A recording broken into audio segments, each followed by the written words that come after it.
Hello everyone, welcome to Sparkup classes. This is Suman Yadav. आज हम पढ़ने जा रहे हैं plants nutrition. Nutrition in plants आप कह सकते हो, इसके बारे में हम पढ़ने जा रहे हैं। कल मैंने न्यूट्रिशन का बेसिक सा इंट्रोडक्शन आपको दे दिया था। आज हम प्लांट्स में न्यूट्रिशन थोड़ा डिटेल में देखेंगे। ओके, चलो स्टार्ट करते हैं। Plant nutrition. आपको मालूम है कि प्लांट क्या करता है? अपना न्यूट्रिशन खुद बनाता है, इसीलिए उसको ऑटोट्रॉफिक कहते हैं।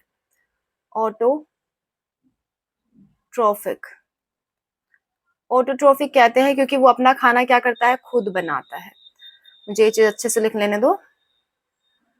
ऑटोट्रॉफिक, क्योंकि वो अपना खाना क्या करता है? खुद बनाता है। खुद कैसे बनाता है? एक प्रोसेस के थ्रू बनाता है। That process is your photosynthesis. Photosynthesis, ठीक है। अब फोटोसिंथेसिस क्या होती है? The process by which plant make their own food.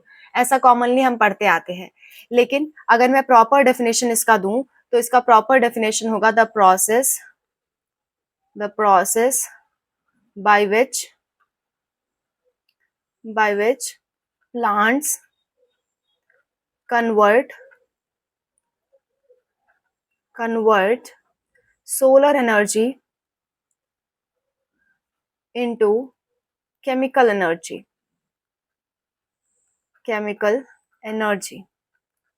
Okay, solar energy को केमिकल एनर्जी में बदलने की प्रोसेस को हम कहते हैं फोटोसिंथेसिस। इसका क्या मतलब हुआ? प्लांट्स क्या करते हैं? सनलाइट एब्जॉर्ब करते हैं अपनी लीव्स द्वारा, पत्तियों द्वारा सनलाइट क्या करते हैं? एब्जॉर्ब करते हैं।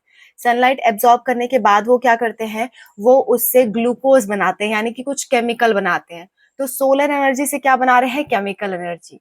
इसी को हम कहते हैं आपके फोटोसिंथेसिस। फोटोसिंथेसिस की 3 रिक्वायरमेंट होती है बेटा। टू द पॉइंट क्वेश्चन आता है कि what are the requirements of photosynthesis. तो 3 नहीं, सॉरी 4 रिक्वायरमेंट होती है टोटल।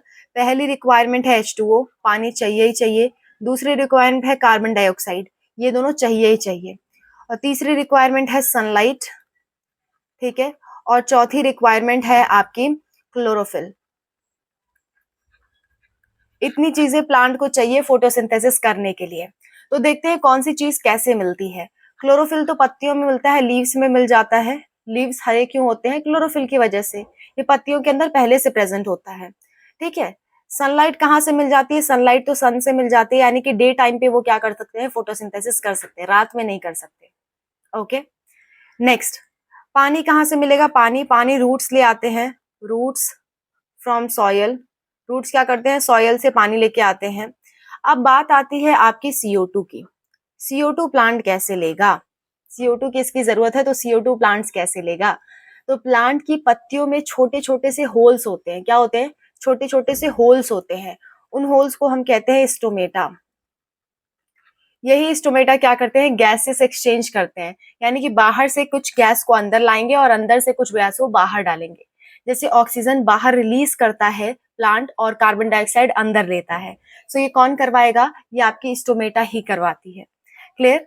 तो आपको पता चल गया 4 इसकी रिक्वायरमेंट है, और चारों रिक्वायरमेंट में से सारी कौन कौन सी रिक्वायरमेंट कौन पूरा करता है ये भी आपको मालूम चल गया, ठीक है। अब हमें क्या करना है? अब हमें फोटोसिंथेसिस की रिएक्शन देखनी है। फोटोसिंथेसिस एक रिएक्शन शो करती है, हमें उस रिएक्शन को पढ़ना है, ठीक है। तो चलो पढ़ते हैं उस रिएक्शन को। जस्ट अ मिनट, ठीक है। ओके, तो चलो उस रिएक्शन को पढ़ते हैं। जैसा कि मैंने कहा 4 चीजें रिक्वायर्ड है, आपको नीचे दिख भी रही होंगी। तो सबसे पहले क्या रिक्वायर्ड है? CO2 plus H2O। ये दोनों तो जरूरी है ही है। ये दोनों कंज्यूम होता है, ये दोनों रिएक्टेंट की तरह काम करता है, और बाकी दोनों की प्रेजेंस रहती है। सनलाइट एनर्जी देने का काम करता है, और आपका जो क्लोरोफिल है उसके प्रेजेंस में ये सारे काम होते हैं। तो H2O और CO2 इन्वॉल्व होते हैं, ठीक है। H2O और CO2 क्या होते हैं? पूरी तरह से रिएक्शन में इन्वॉल्व होते हैं, ये रिएक्टेंट्स कहलाएंगे। लेकिन जो आपका सनलाइट और क्लोरोफिल है, सनलाइट और क्लोरोफिल पूरी तरह से इन्वॉल्व नहीं होते हैं, बस इनकी प्रेजेंस में फोटोसिंथेसिस की रिएक्शन होगी। और रिएक्शन के बाद बनेगा क्या? रिएक्शन के बाद बनेगा आपका ग्लूकोज, यानी कि C6H12O6। ये फॉर्मूला होता है ग्लूकोज का, ठीक है। ग्लूकोज प्लस बनेगा ऑक्सीजन प्लस H2O, ठीक है। बैलेंस कर लेते हैं रिएक्शन को। 6 CO2 की हमें जरूरत होती है, 12 H2O लगता है, 12 H2O यहाँ लिख दे रही हूँ। और फिर क्या बनता है, एक ग्लूकोज बनता है, 6H2O और 6O2 बनता है। ठीक है, तो 6 का पहाड़ा पढ़ते जाना है, एक जगह आपको 12 लिखना है, बाकी हर जगह 6 लिखना है आपको।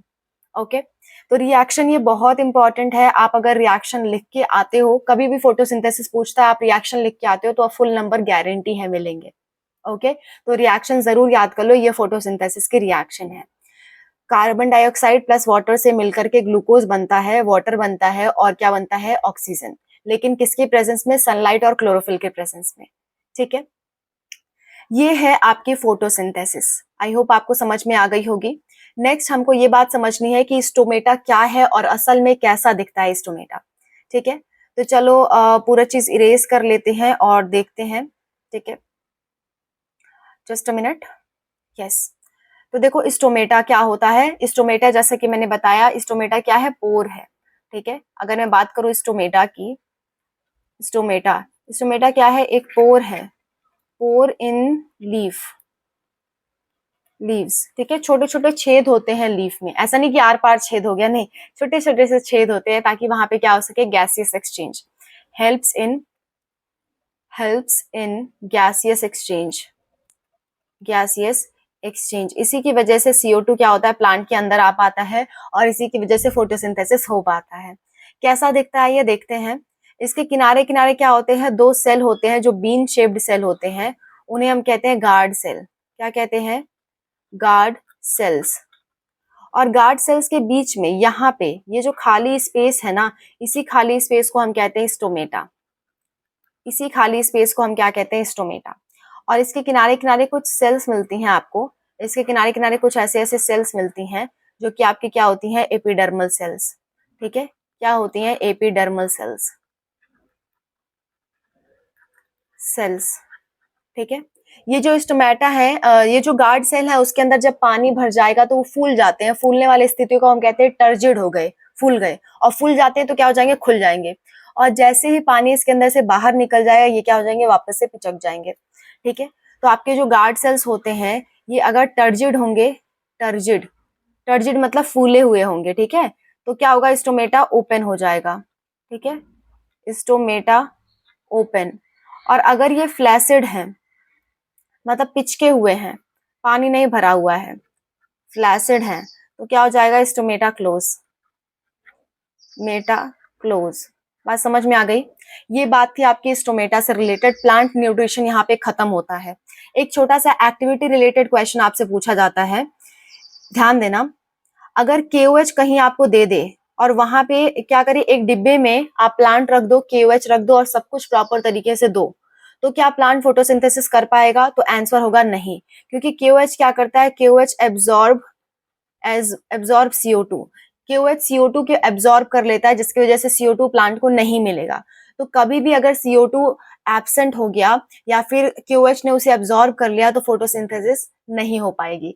ये एक एक्टिविटी में आपको दे रखा है आपके बुक में, तो आपको बस इतना ध्यान रखना है कि KOH CO2 को एब्जॉर्ब कर लेता है। ठीक है, इतना बात आपको ध्यान रखना है प्लांट के न्यूट्रिशन में। आई होप आपको समझ में आया होगा। कल की क्लास में हम पढ़ेंगे nutrition in animal beings. Okay, animals में न्यूट्रिशन कैसे होता है, ये चीज हम पढ़ेंगे कल की क्लास में। So wish you all the best, अच्छे से प्रिपरेशन करते रहो। और मैं सिर्फ एनसीईआरटी से ही पढ़ा रही हूँ, जो आपके एग्जाम में आ रहा है सिर्फ वही पढ़ा रही हूँ, कोई फालतू बात नहीं करेंगे। इतना अगर आप पढ़ लोगे तो आपका एग्जाम आसानी से क्लियर हो जाएगा अच्छे मार्क्स के साथ। Okay, wish you all the best, अच्छे से पढ़ाई करो।